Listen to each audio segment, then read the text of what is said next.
आप सभी भाई बहनों का आध्यात्मिक ऑक्सीजन की लघु ज्ञान संदेश कक्षा में एक बार फिर स्वागत है। आज की चर्चा दो शब्द संशोधन और सिद्धांत को लेकर करने जा रही है, क्योंकि अक्सर हमारी देखिए ब्रह्म मुहूर्त ज्ञान उपदेश कक्षा या कुछ और प्रश्नोत्तर ज्ञान कक्षा या अक्सर हमारी चर्चाओं में देखिए बार बार प्रकृति के कर्म पर सिद्धांत और कानून से संबंधित स्थितियों पर पाप कर्मों की कुछ स्थितियों को समझाने का हम बार-बार प्रयास करते रहते हैं। उसी सिलसिले में ही ये 2 शब्दों पे मैं कुछ प्रकाश डालने की एक प्रयास करने जा रहा हूँ, ताकि ज्ञानमय स्थितियों का आपको बोध हो। अपने मनुष्य जीवन के महत्व का एक विशेष ज्ञान हो।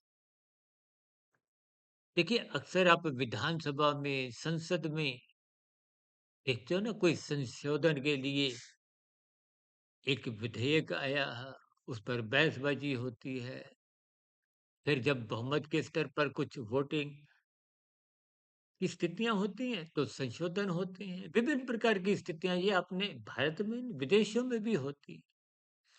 यानी कि संशोधन उस प्रक्रिया का नाम है जिसमें उस बने हुए कानून में जो एक विसंगतियाँ थी या उसमें कुछ रिवीजन करना होता है या कुछ परिवर्तन लाने की स्थितियाँ होती हैं।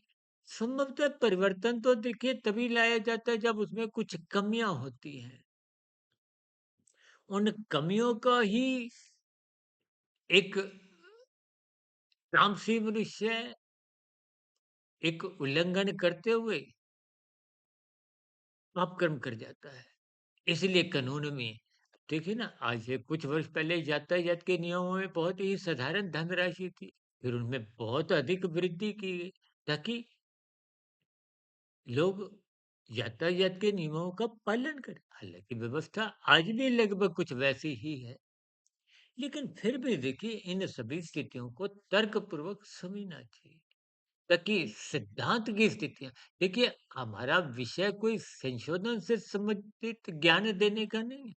हमारे तो देखिए सभी चैनल पाँचों चैनल हमारे आध्यात्मिक चैनल हैं। शास्त्रीय बातों को ही हम उठाते हैं।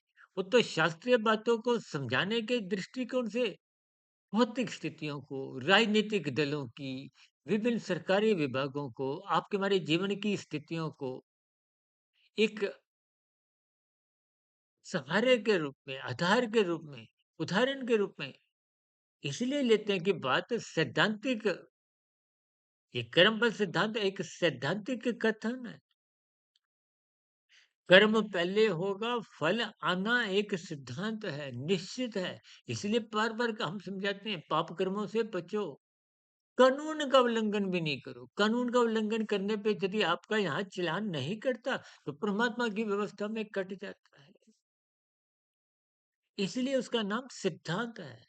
इसलिए हम बार-बार कहते हैं ना, पाप कर्म ये लगभग आपके जैसे हम एक अदालतों में सुनते हैं ना गैर जमानती वारंट शब्द, हमने इससे संबंधित कुछ वीडियो भी प्रसारित की है। ताकि बात आप कोई भी कानून का उल्लंघन भी मत करें। शास्त्र विरुद्ध कोई भी पाप कर्म मत करें। शास्त्रों में तो बार-बार कहा गया है, ये करो, ये मत करो। इतनी सी बात आपको हमें समझ नहीं आती। देखिए, जैसे आप कोई उपकरण लाते हो, उसका सही उपयोग करने के लिए एक पुस्तिका होती है, उसमें कहा जाता है, ये करो, ये मत करो। यही बातें शास्त्रों में समझाई गई। अपने जीवन को व्यवस्थित बनाएँ, खुशहाल बनाएँ, सुखमय बनाएँ, परमात्मा प्राप्ति के मार्ग पर चलें, परमात्मा आनंद स्वरूप सत्ता है। आप और हम जो परम सुख ढूँढते हैं, वो परम सुख इस माया में नहीं है। ये माया द्वैत है, सुख के साथ दुःख जुड़ा हुआ है। ये त्रिगुणात्मक स्थितियाँ हैं, तमोगुण, रजोगुण, सतोगुण। सतोगुण सदा रह नहीं सकता, रजोगुण आएगा, रजोगुण भी सदा नहीं रह सकता, तमोगुण आएगा। क्योंकि ये तीनों गुण नित्य हैं, तो फिर व्यवस्था क्या है? एक गुण प्रधान, दूसरा गौण, तीसरा अति गौण। देखिए, इंसान आप मैं जब तक मायातीत नहीं होते, तब तक कहीं न कहीं कमज़ोर स्थिति, बंधन की स्थिति बनी रहती है। अपूर्णता बनी रहती है। शास्त्र तो यहाँ तक कहते हैं, आत्मा ही अल्पज्ञ है, अनु है, एकदेशीय है। परमात्मा ही सर्वज्ञ है, सब कुछ जानते हैं। परमात्मा आनंद स्वरूप है, तो परमात्मा से जुड़िए। इसलिए इन संशोधन की स्थितियों को विशेष रूप से सिद्धांत को समझिए, कर्मपद सिद्धांत की स्थितियों से समझिए। छोटे से छोटा ऐसा कोई कर्म नहीं करें जिससे प्रकृति की व्यवस्था में अवरोध आए, किसी जीव को पीड़ा हो। ऐसा कोई काम मत करें। ऐसी कोई सोच में विचार भी नहीं लाए, क्योंकि विचार भी संस्कार बनाता है।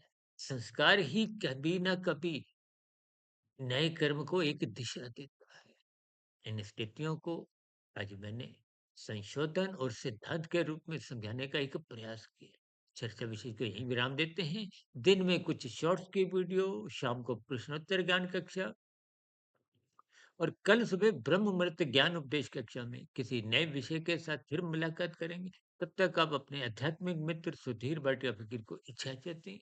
वीडियो संबंधित आपका कोई प्रश्न, सुझाव, शिकायत की स्थितियां हों तो उनका नीचे कमेंट्स बॉक्स पर स्वागत है।